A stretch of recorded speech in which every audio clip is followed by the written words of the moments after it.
masih melanjutkan kajian kita seputar Al-Quran ya, dengan kajian kitab At-Tibyan yang akan disampaikan oleh Akhin Al-Mahbub Ustaz Muhammad Lutfi Syauqi.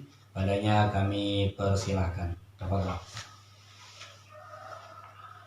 Bismillahirrahmanirrahim. Assalamualaikum warahmatullahi wabarakatuh. Alhamdulillah rabbil alamin. Allahumma shalli ala sayyidina Muhammad wa ala alihi washabihi wa barik wa sallim ajma'in. Amma ba'du. Puja serta syukur mari kita panjatkan kehadirat Allah Subhanahu wa taala yang telah memberikan kita nikmat, antaranya nikmat iman, Islam dan sehat walafiat. Dan insyaallah dengan nikmat yang Allah berikan dan anugerahkan kepada kita, semoga terus dipanjangkan umurnya, disehatkan jasmani rohaninya, dimudahkan di dalam beribadah kepada Allah Subhanahu wa taala, dan diberikan keberkahan dan panjang umur. Salawat dan salam marilah kita curahkan kepada baginda Nabi Muhammad sallallahu alaihi wasallam yang telah mengorbankan hartanya, jiwanya, raganya untuk menyebarkan agama Islam, dan semoga kita menjadi umat Rasulullah yang mendapatkan syafaat di yaumul uzma nanti. Amin ya Allah ya rabbal alamin. Masih bab tentang Al-Quran yang berhubungan dengan Al-Quran, baik dalam segi adab, dalam segi bacaan ataupun lain-lain yang berkaitan dengan Al-Quran, insyaallah masih akan dibahas di dalam kitab Tibyan. Kemarin kita sudah menjelaskan tentang beberapa hadis yang menjelaskan tentang adab atau keutamaan membaca Al-Quran, lalu bagaimana keutamaan bagi yang membacanya ya. Di antara mungkin yang kita ingat ada beberapa hadis ya, untuk mengulang kembali ya. Seperti satu contoh hadis yang kemarin kita sudah bahas, orang mukmin yang selalu membaca Al-Quran bagaikan buah utrujah, wanginya bagus, wanginya harum, baunya harum dan rasanya enak. Sekedar mengulang, wa masalul mu'minin alladzi la yaqra'ul Qur'an masalut tamrah la rihalah wa ta'muha hulun. Dan juga bagi orang mukmin yang tidak membaca Al-Quran seperti korma tamroh, la riha wa ta'muha hulun, baunya enggak ada tapi rasanya manis.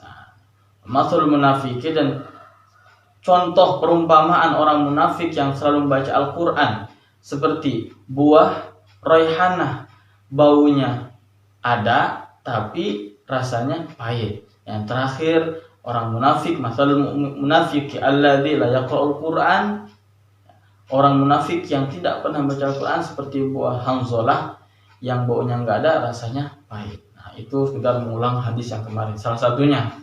Dan kebetulan pada pertengahan Ramadan ini bertepatan dengan nuzul Quran, Ustaz. Iya, bertepatan dengan nuzul Quran. Sekarang Ramadan ke berapa, Ustaz? 16. Ntar malam 17. Ntar malam 17 ya.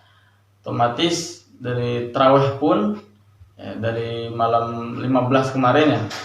Itu sudah sudah pakai kunut, sudah pakai suratnya, udah inna anzalna surah Al-Qadar ya, karena bertepatan dengan nuzulul Quran atau turunnya Al-Quran. Bahkan dikatakan Al-Quran dan juga kitab-kitab sebelumnya diturunkan pada bulan Ramadan. Kitab Taurat, Zabur, Injil, Al-Quran. Secara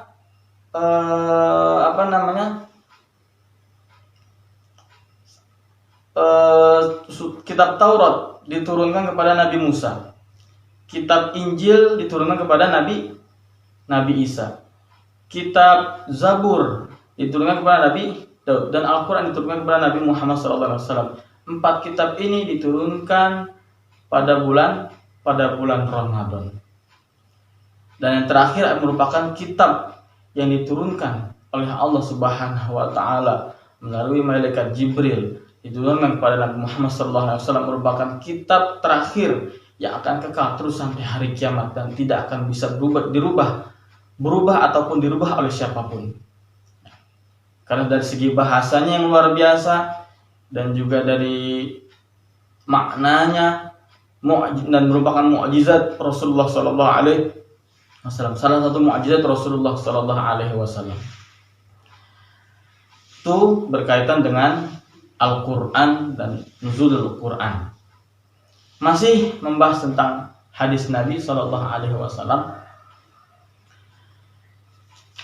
Ada satu buah hadis, bismillahirrahmanirrahim. Wa an Ibnu Umar radhiyallahu anhuma 'anil Nabi sallallahu alaihi wasallam qala la hasada illa fi ithnataini rajulun atahu Allahul Qur'an fahuwa yaqumu bihi ana al-laili wa ana an-nahar wa rajulun atahu Allahu malan fahuwa yunfiquhu ana al-laili wa ana an-nahar. Rawahul Bukhari wa Muslim. Muttafaqun alaih. Diriwayatkan dari Ibnu Umar radhiyallahu anhuma. Ibnu Umar radhiyallahu anhuma.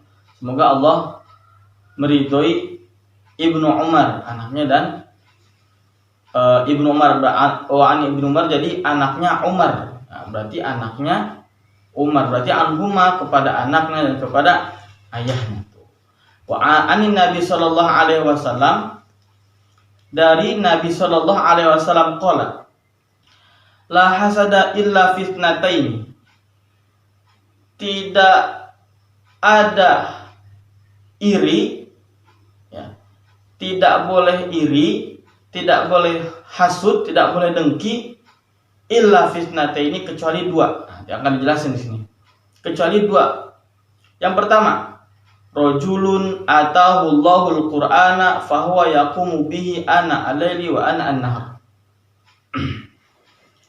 Ya, jadi dikatakan tidak boleh iri, tidak boleh ya. Kalau dengki beda lagi mungkin bahasanya. Tidak boleh iri kecuali dalam 2 hal. Pertama, kepada siapa kita boleh irinya? Rajulun atahu Allahul Qur'ana fahuwa yaqumu bihi ana al-laili wa ana an-nahar. Rajulun, seorang lelaki, atahu Allahul Qur'ana, dan Allah menganugerahkan Al-Qur'an. Menganugerahkan Al-Qur'an maksudnya menganugerahkan ilmu Al-Qur'an, keutamaan Al-Qur'an, semua fadilah Al-Qur'an, ilmu Qur'an. Seorang lelaki yang diberikan ilmu, anugerah, keutamaan Al-Qur'an diturunkan kepadanya, fahuwa yaqumu bihi ana al-laili wa ana an-nahar.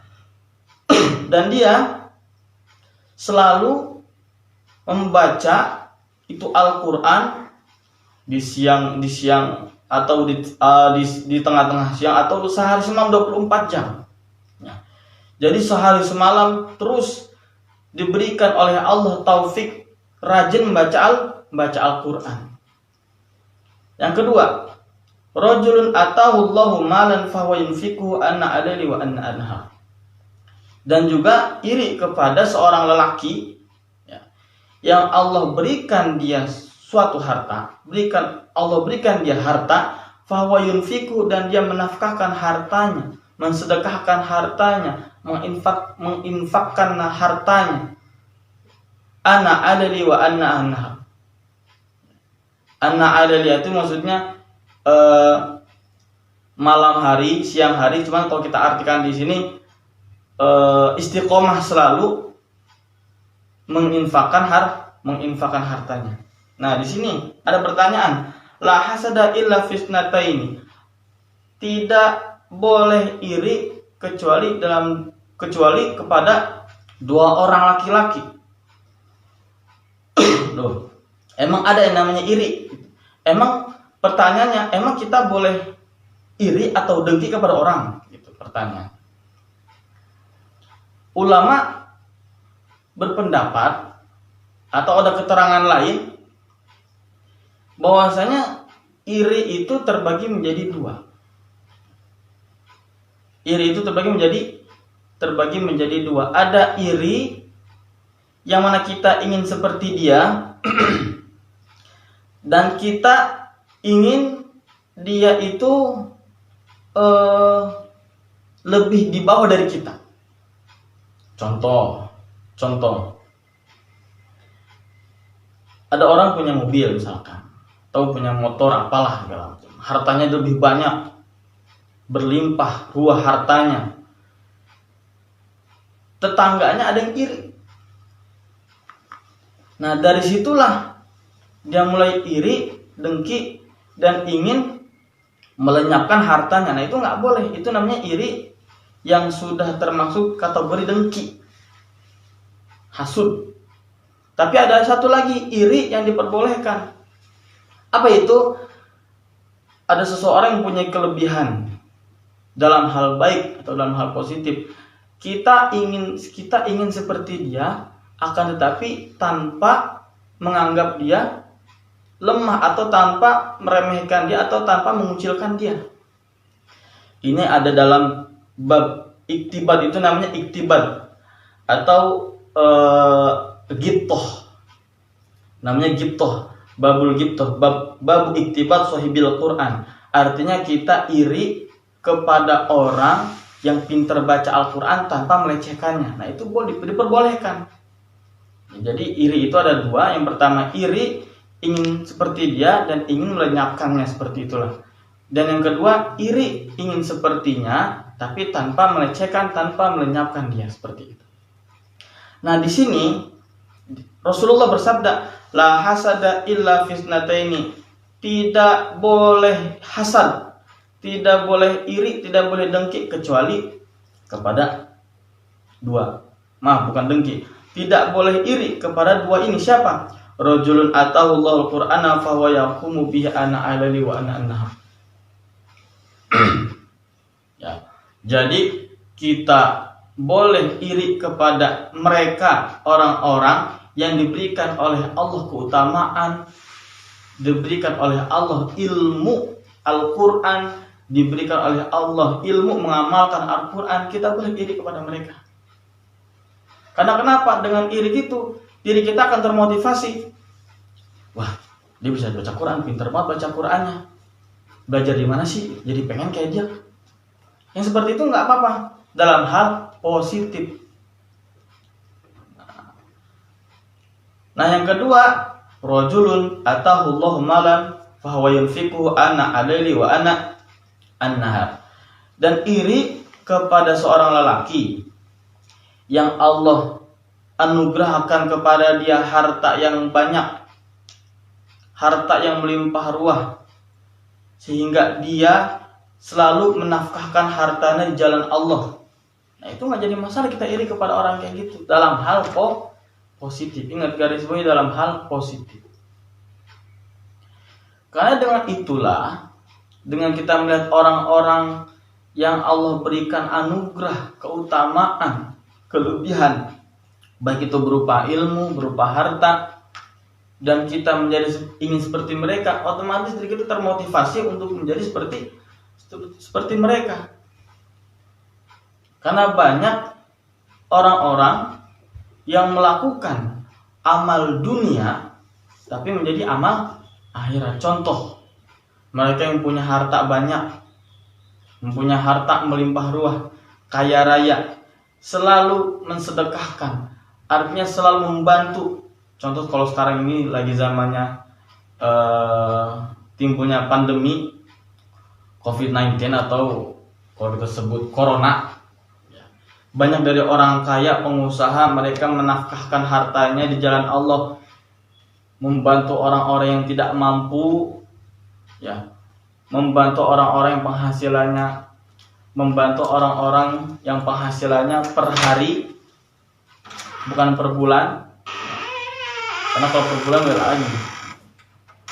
Per hari membantu orang-orang yang terdampak virus corona, membantu perawat yang mungkin atau sedang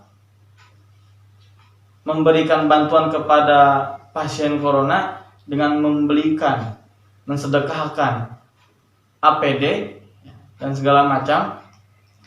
Mereka kalau meniatkan itu karena Allah, maka jalan dunia mereka menjadi jalan akhirat mereka. Itu keterangan dalam kitab Ta'limul Muta'alim ada. Jadi kalau orang yang mengamalkan suatu pekerjaan dunia dengan amal akhirat, maka insya Allah itu menjadi amal akhirat, nanti dicatat oleh Allah sebagai amal solehnya. Tapi kalau ada seseorang yang mengerjakan amal akhirat dan niatnya hanya karena dunia, maka itu dicatat sebagai amal dunia tapi bukan amal akhirat. Na'udzubillah min dzalik, seperti itu. Nah, ini kita boleh iri kepada dua orang. Bahkan sebaliknya, kalau ada orang yang selalu baca Quran, ada orang yang selalu mengkaji Al-Quran dengan niat yang salah, maka amalnya itu dicatat bukan beribadah. Amalnya tidak dicatat oleh Allah sebagai amal ibadah, tidak dicatat oleh Allah tidak dicatat sebagai amal ibadah, akan tetapi dicatat sebagai amal dunia. Artinya amal soleh yang dia perbuat itu percuma dan sia-sia. Na'udzubillah min dzalik. Maka dari itu kita bermohon kepada Allah, semoga amal soleh yang kita kerjakan dicatat sebagai amal soleh insya Allah subhanahu wa ta'ala. Amin ya Allah ya rabbal alamin. Hadis berikutnya warwainahu aidan min riwayati Abdullah bin Mas'ud radhiyallahu anhu bilauzin. Warwaina, dan kami meriwayatkan hadis ini min riwayati Abdullah, dari riwayat Abdullah bin Mas'ud radhiyallahu, semoga Allah memberikan ridho kepadanya, bilauzin dengan lafaz la hasada illa fitnataini. Adalah hadis lagi, la hasada illa fitnataini, tidak ada hasud, tidak ada iri kecuali kepada dua. Siapa? Rajulun atahullahu malan fasallatahu ala halakatihi fil haq. Kita boleh iri. Ini hadis yang kedua, ini ada hadis lagi ya. Jadi ada hadis yang pertama, ada hadis yang kedua, lafaznya hampir sama. Lafaznya hampir sama. Rajulun atahullahu malan, seorang lelaki yang Allah berikan, yang Allah anugerahkan kepada seseorang itu, fasallatahu ala halakati fil haq, tapi hartanya itu dia nafkahkan, dia sedekahkan, dia kocorkan, kalau bahasa kampungnya itu, dia kocorkan, dia alurkan di jalan Allah, di jalan yang benar. Ini kita boleh iri kepada dia. Iri di sini bukan berarti untuk melecehkan, sekali lagi tidak. Jadi iri ingin seperti dia tanpa melecehkan, tanpa melemahkan dan lain sebagainya. Yang kedua, warajulun atahullahu hikmah fahuwa yaqti biha wa yu'allimuha. Yang kedua, kita boleh iri kepada seorang lelaki atau seseorang siapapun itu, atahullahu hikmah, yang mana Allah memberikan dia hikmah, ilmu, fahuwa yaqti biha wa yu'allimuha, dan dia mengamalkan. Di sini bisa mengamalkan, bisa memutuskan suatu keputusan dan sebagainya, biha wa yu'allimuha, dan dia mengajarkan hikmah itu. Nah, hikmah ini ada yang menafsirkan itu adalah Al-Quran.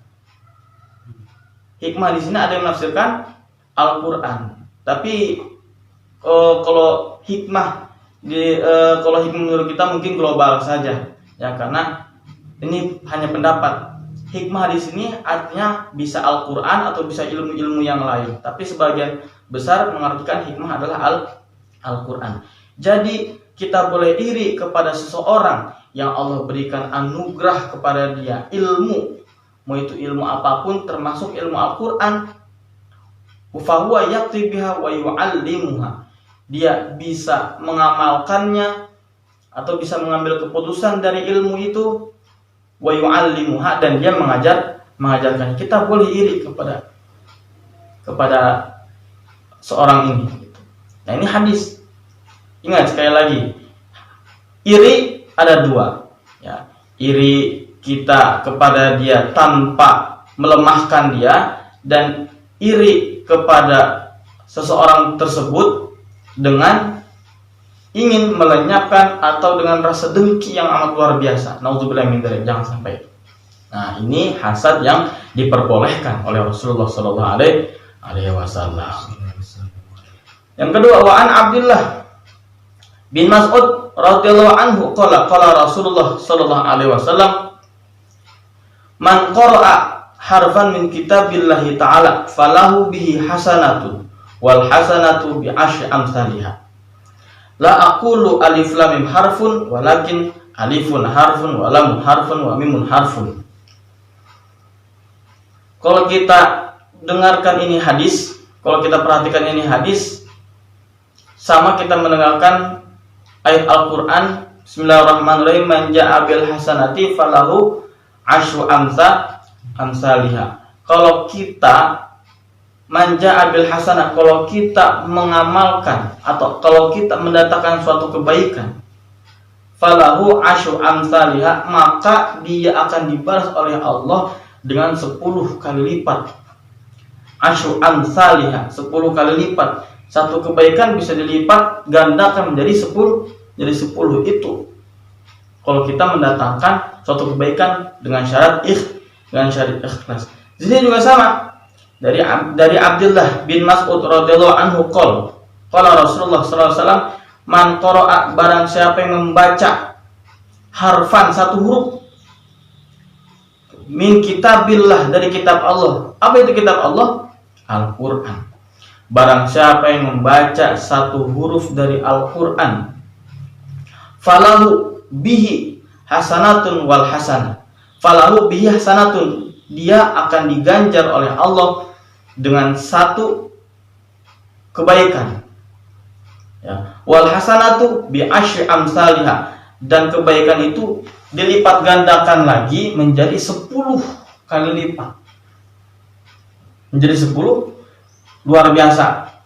Kalau kayak kita sedekah 10.000, diganti oleh Allah 100.000.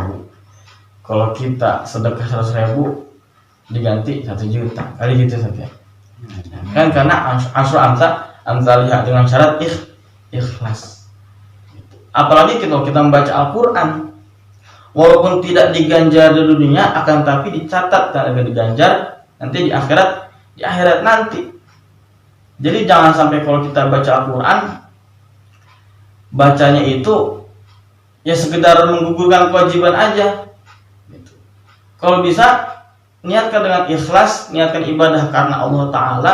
Insya Allah satu huruf itu akan diberikan oleh Allah. Satu huruf itu akan menjadi suatu amal soleh, ibadah untuk kita di akhirat nanti. Amin ya Allah ya Rabbal Alamin. Lalu dijelaskan lagi, la aqulu alif lam mim harfun. Maksud harfun di sini bukan berarti satu alif lam mim itu satu huruf, enggak. Tapi yang maksud satu huruf di sini ialah walakin alifun harfun. Alif satu huruf, lam satu huruf, mim satu huruf. Maksudnya apa? Setiap huruf alif lam mim. Kita baca contoh Bismillahirrahmanirrahim. Bismillahirrahmanirrahim. Ba satu huruf dapat ganjaran dari Allah. Sin itu satu pahala tuh. Mim satu pahala lagi dapat. Alif, lam itu kalau dijumlahin itu bisa 19 huruf dan satu hurufnya itu dilipat gandakan oleh Allah. Pahalanya itu menjadi 10 kali lipat. Apalagi kalau kita sudah baca sejuz, 2 juz, 3 juz, 4 juz. Maka lebih beratus-ratus juta kebaikan yang Allah berikan kepada kita. Karena satu huruf dilipat gandakan menjadi 10 kebaikan. Dengan syarat asalkan kita membaca dengan ikhlas. Dan lagi-lagi kembali kepada ikhlas. Karena ikhlas itu merupakan amal yang paling sulit dikerjakan oleh kita. Karena definisi ikhlas menurut saya pribadi adalah mengerjakan suatu amal karena Allah Ta'ala. Begitu banyak definisi tentang ikhlas. begitu banyak definisi tentang ikhlas. Ikhlas artinya ini, ikhlas artinya ini. Padahal kalau kita simpelin, ikhlas mah udah karena Allah Ta'ala. Ikhlas mah karena Allah Ta'ala. Jadi bagaimanapun ikhlas ya karena Allah Ta'ala. Karena kita dari Allah kembali ke Allah, maka otomatis amal ibadah kita semuanya ditujukan kepada Allah. Walaupun itu amal untuk kita. Nah, balik lagi kepada Al-Quran. Jadi satu huruf diganjar oleh Allah menjadi satu huruf dibaca oleh kita diganjar satu kebaikan, dan satu kebaikan akan dilipat gandakan oleh Allah jadi 10. Sekarang bayangin ada berapa huruf di Al-Quran? Satu ayat aja ada berapa huruf? Bismillahirrahmanirrahim ada berapa huruf? 19 huruf dikali 10, kalian sendiri. Nah, seperti itu. Nah, itu kelebihan kita baca Al-Quran. Begitu luar biasanya Al-Quran, karena Al-Quran adalah mukjizat yang diturunkan kepada Rasulullah Shallallahu Alaihi Wasallam sampai hari kiamat. Hadis ini diriwayatkan oleh Abu Isa Muhammad bin Isa At-Tirmidzi wa qala hadis hasan sahih. Dan ini hadis adalah hadis hasan sahih. Berikutnya ada lagi hadis an Abi Sa'id Al-Khudri radhiyallahu anhu. Nabi sallallahu alaihi wasallam qala yaqulu Rabbu subhanahu wa ta'ala man syaghalahul Qur'anu wa dzikri an mas'alati a'taituhu afdhala ma u'tisailin wa fadlu kalam billahi subhanahu wa ta'ala ala sa'ilil kalam ka fadlillahi ta'ala ala khalqi. Ini yang luar biasa. Dari Abi Sa'id Al-Khudri radhiyallahu anhu Nabi sallallahu alaihi wasallam yaqulu Rabbu subhanahu wa ta'ala, Allah berfirman. Ya, subhanahu wa ta'ala berarti kalau ini hadis qudsi tadi. Yaqulu Rabb ini hadis qudsi berarti. Yaqulu Rabbu Allah berfirman, man syaghalahul Qur'an, barang siapa yang disibukkan dengan Al-Quran. Maksud disibukkan dengan Al-Quran ini membacanya, menerjemahkannya, menafsirkannya, belajar Al-Quran segala macam, menghafalnya Al-Quran, sibuk dengan Al-Quran. Wa dzikri, dan juga mengingatku, artinya zikir kepada Allah. Barang siapa yang disibukkan dengan Al-Quran dan juga mengingat aku, kata Allah, an mas'alati a'taituhu afdhala ma'utisailin. Barang siapa yang disibukkan dengan Al-Quran dan berzikir kepadaku, maka aku akan memberikan dia afdhala ma'utisailin. Aku akan memberikan dia sesuatu yang lebih lebih bagus, yang lebih spesial, untuk dia daripada orang-orang yang meminta kepada. Luar biasa. Jadi kalau kita disibukkan dengan Al-Quran, disibukkan ini artinya banyak macam-macam, bisa dia menghafalnya, bisa dia menerjemahkan dan lain sebagainya. Kalau dia disibukkan dengan Al-Quran dan berzikir kepadaku, maka aku akan memberikan dia sesuatu yang lebih spesial daripada orang-orang yang minta kepadaku. Disibukkan dengan Al-Quran, karena Al-Quran merupakan, ya kembali kepada tadi, mukjizat, dan juga mukjizat kepada Rasulullah dan firman Allah yang suci. Karena itu Al-Quran firman Allah. Maka nggak kaget kalau kita mendengar hadis ini, ya, karena itu adalah firman Allah yang merupakan kebanggaan bagi umat muslim dan diturunkan kepada umat muslim. Wa fadlu kalamillahi subhanahu wa ta'ala ala sa'iril kalam ka fadlillahi ta'ala ala khalqi. Dan keutamaan, kelebihan kalamullah, keutamaan kelebihan kalamullah ini ala sa'iril kalam, dari semua kalam, ya, ka fadlillahi ta'ala ala khalqi, itu keutamanya lebih lebih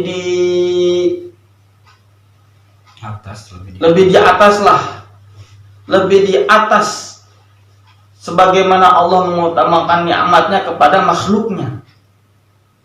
Ya intinya Al-Quran ini merupakan suatu mukjizat yang luar biasa. Kelihatannya kayak kertas, tapi kalau kita sudah melihat isinya lebih dalam lagi, apalagi orang itu lebih paham dengan tafsirannya, sampai-sampai dia bisa mengamalkannya, maka dia akan paham Al-Quran itu seperti apa. Kalau kita mungkin matanya masih polos, jadi melihat Al-Quran cuma tulisan Arab ini mah tadi panjang pendek gitu dong kali. Cuma kalau orang yang mata batinnya sudah terbuka oleh Allah, ilmunya sudah nampak di hatinya, dan juga akhlaknya sudah sesuai dengan Al-Quran, maka dia akan bisa melihat hakikat dari Al-Quran tersebut. Kalau kita matanya masih buta, kita hanya bisa melihat Arab saja, Arab dan Arab saja, beda dengan mereka. Contoh para waliullah, mereka diberikan keutamaan oleh Allah Subhanahu Wa Taala. Nah, itu keutamaan Al-Quran. Ada lagi satu hadis lagi. Wa Ibnu Abbas radhiyallahu anhu qala Rasulullah sallallahu alaihi wasallam ta'ala innal ladzi laisa fi jawfihi syai'un minal Qur'an kal baitil kharib. Dari Ibnu Abbas radhiyallahu anhu qala Rasulullah sallallahu alaihi wasallam innal ladzi laisa fi jawfihi syai'un, sungguhnya apabila ada orang-orang yang di mulut, yang jawfun itu artinya lubang. Cuma kalau di sini artinya mulut. Apabila ada orang-orang yang dari mulutnya kagak kedengaran suara Al-Quran, kal baitil kharib, sepertikan rumah yang runtuh. Kalau kita alhamdulillah setiap hari Al-Fatihah dibaca 5 waktu. Kalau dia rajin sholat dibaca 5 waktu plus sama rawatibnya. Kalau dari lebih rajin sholat lagi dibaca 5 waktu plus rawatibnya plus sama nawafil. Karena kita setiap hari sholat baca Al-Fatihah dan juga surah-surah pendek. Tapi dikatakan sini innal ladzi laisa fi jawfihi syai'un, apabila dari mulutnya kagak kedengeran sama sekali suara Al-Quran. Ngerumpi mulu. Baca Quran kagak ngerumpi aja. Ban puasa ngerumpi dia. Kal baitil kharib, seperti rumah yang runtuh. Kalau rumah runtuh ya kagak bisa ditempatin. Mau tinggal di mana coba? Mau tinggal di mana kalau rumah udah runtuh? Bikin lagi mahal kan, dikuruh nyari duit lagi kan, seperti itu. Sama kalau kita nggak keluar sama sekali suara Al-Quran, maka kita bersyukur umat muslim ini ya, kita selalu diberikan oleh Allah, diizinkan oleh Allah menurut kita melafalkan Al-Quran walaupun kita belum paham sama sekali atau ada yang sudah paham tapi sedikit-sedikit. Alhamdulillah kita masih diberikan izin oleh Allah melafalkan Al-Quran. Satu lagi terakhir, wa an Abdullah bin Umar bin al-As radhiyallahu anhu ma'an Nabi sallallahu alaihi wasallam yuqalu li sahibil Qur'an iqra wartaqi warattil kama kunta turattil fid dunya fa innaka manzilata inda akhir ayatin taqra'uha. Dikatakan yuqalu li sahibil Qur'an, dikatakan kepada sahibil Qur'an. Sahibul Qur'an itu artinya mereka yang suka membaca Al-Quran ya. Sahib itu artinya teman. Sahib itu artinya teman. Kalau sahibul Qur'an berarti dia udah berteman sekali dengan Al-Quran. Seperti kita punya teman sangat dekat sekali, sama persis gitu dengan kita. Kalau sudah berteman dengan Al-Quran, artinya kita sudah dekat sekali dengan Al-Quran. Kemana-mana bersama, makan bersama gitu. Sama kita berteman dengan Al-Quran. Iqra, dikatakan kepada sahibil Quran, Iqra, bacalah, wartaqi di sini tingkatkan, warattil, wartaqi di sini tingkatkan sudah. Naikkan. Artinya menaikkan kualitas. Warattil, dan bacalah. Kama kunta turattil fid dunya, sebagaimana kamu baca Al-Quran di dunia. Fa inna manzilataka inda akhir ayatin taqra'uha, sesungguhnya tempat kamu inda akhir ayatin, di akhir ayat itu sesuai dengan apa yang kamu baca. Artinya kita harus menaikkan bacaan Al-Quran kita. Kita harus membaca Al-Quran kita dengan tartil. Ya ayyuhal muzammil qumil laila illa qalila nisfahu aw inqus minhu qalila aw zid alaihi warattilil qur'ana tartila. Ya artinya kualitas Al-Quran kita harus ditaikkan oleh diri kita sendiri. Karena ada keterangan malam yujawidil Quran fawa azim. Barang siapa yang membaca Al-Quran tanpa tajwid maka dia berdosa. Artinya kita harus meningkatkan bacaan Al-Quran kita. Jadi jangan sampai situ-situ aja. Tajwidnya lah, makhrajnya, mad wal qasarnya, apa yang berhubungan dengan baca Al-Quran kita harus tingkatkan.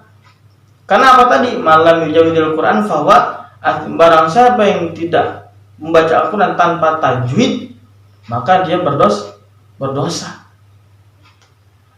Makanya kalau ada satu kampung nggak ada yang bisa baca Quran, maka satu kampung itu berdosa. Satu kampung kagak ada yang bisa baca Quran, kagak ada ahli Quran, maka satu kampung itu berdosa. Makanya orang kampung kudu bersyukur sama guru ngaji, kudu terima kasih sama guru ngaji. Artinya dosa mereka sudah ditangguhkan karena situ ada guru ngaji. Tapi seandainya ada satu kampung situ ada guru ngaji, maka nggak berdosa itu satu kampung. Karena ada guru ngaji, ada yang ngajar Al-Quran, ada yang ahli Quran. Maka itu kita harus meningkatkan kualitas pembacaan Al-Quran. Satu contoh, kalau kita membaca Bismillahirrahmanirrahim, Alhamdulillahirabbil alamin. Ini yang berhubungan dengan kualitas pembacaan Al-Quran. Alhamdulillahirabbil alamin. Segala puji hanya milik Allah, Tuhan semesta alam. Seandainya kita baca Al-Qurannya gitu-gitu aja dari dulu sampai sekarang, ngaji kagak, tapi kita jadi imam tarawih, Alhamdulillahirabbil alamin, bacanya begitu. Itu ain diganti hamzah. Kalau kita baca kualitas bacanya itu masih rendah, masih buruk, dan kita tidak ada usaha sama sekali sampai itu ain diganti hamzah, itu kita bisa berdosa besar karena bisa merubah arti dari Al-Quran. Contoh, Alhamdulillahirabbil alamin, segala puji hanya milik Allah, Tuhan semesta alam. Kalau pakai ain, alamin itu artinya alam. Alam itu artinya alam. Tapi ada seorang imam bacanya asal-asalan, Alhamdulillahirabbil alamin, ainnya diganti hamzah. Apa artinya? Segala puji hanya milik Allah, Tuhan penyakit. Karena kalau ain diganti hamzah, yang tadi alamin jadi alamin, ya, yang tadinya alamin yang tadinya alam diganti hamzah alamin, maka artinya jadi penyakit. Itu kalau kita kualitas bacanya nggak ditingkatkan, artinya gitu-gitu aja bacanya. Berdosa, sangat berdosa besar, sangat berdosa sekali, karena itu sudah merubah arti. Yang tadinya alam jadi penyakit. Kalau saya katakan Allah Tuhan semesta penyakit, pasti bakal ketawa kalian. Pasti bakal ketawa, kenapa? Gak mungkin Allah itu penyakitan. Ya, maka dari itu tingkatkan baca Al-Qurannya. Ya, yang belum tahu gak jadi masalah. Tapi kalau udah yang tahu, amalkan. Jadi kualitas bacaan Al-Quran harus ditingkatkan. Jangan sampai kita tidak ada ikhtiar usaha, tidak ada ikhtiar atau tidak ada usaha untuk meningkatkan Al-Quran. Karena kenapa? Al-Quran tiap hari kita baca di dalam surat 5 waktu, yaitu di surah Al-Fatihah. Karena surah Al-Fatihah merupakan pakaian kita sehari-hari. Al-Fatihah merupakan pakaian kita sehari-hari. Kita doakan bagi yang sakit semoga disembuhkan oleh Allah Subhanahu wa taala. Al-Fatihah. Ada lagi, ntar yang pengumuman bagi bapak-bapak, ibu-ibu, ya, untuk mendoakan almarhum semoga diterima amal ibadahnya. Al-Fatihah lagi, jorok baca Al-Fatihah lagi 4 kali, asal baca lagi 4 kali. Itu kalau Al-Fatihah adalah pakaian kita, maka awal mula yang diajarkan, awal mula yang harus diajarkan, awal mula yang harus ditingkatkan kualitasnya adalah dalam Al-Quran surah Al-Fatihah. Awal mulanya itu mungkin. Nah, kembali kepada Al-Quran. Jadi fadilah Al-Quran, keutamaan Al-Quran, kesucian Al-Quran sangat dijaga oleh umat muslim dan sangat dijaga oleh Allah Subhanahu wa ta'ala. Maka dari itu kita harus mengagungkan Al-Quran karena merupakan kebanggaan kita dan mukjizat Rasulullah SAW dan kitab yang kekal sampai akhir zaman nanti, dan juga kitab seluruh umat manusia, bukan orang muslim doang, tapi kitab seluruh makhluknya, seluruh umat manusia yang menjadi panutan orang muslim dan juga petunjuk bagi mereka yang belum mengetahui Al-Quran adalah firman Allah yang sangat suci. Kurang lebihnya mohon maaf apabila ada salah-salah kata dari saya. Allahumma muwaffiq ila aqwamit thoriq. Wassalamualaikum warahmatullahi wabarakatuh. Waalaikumsalam warahmatullahi wabarakatuh.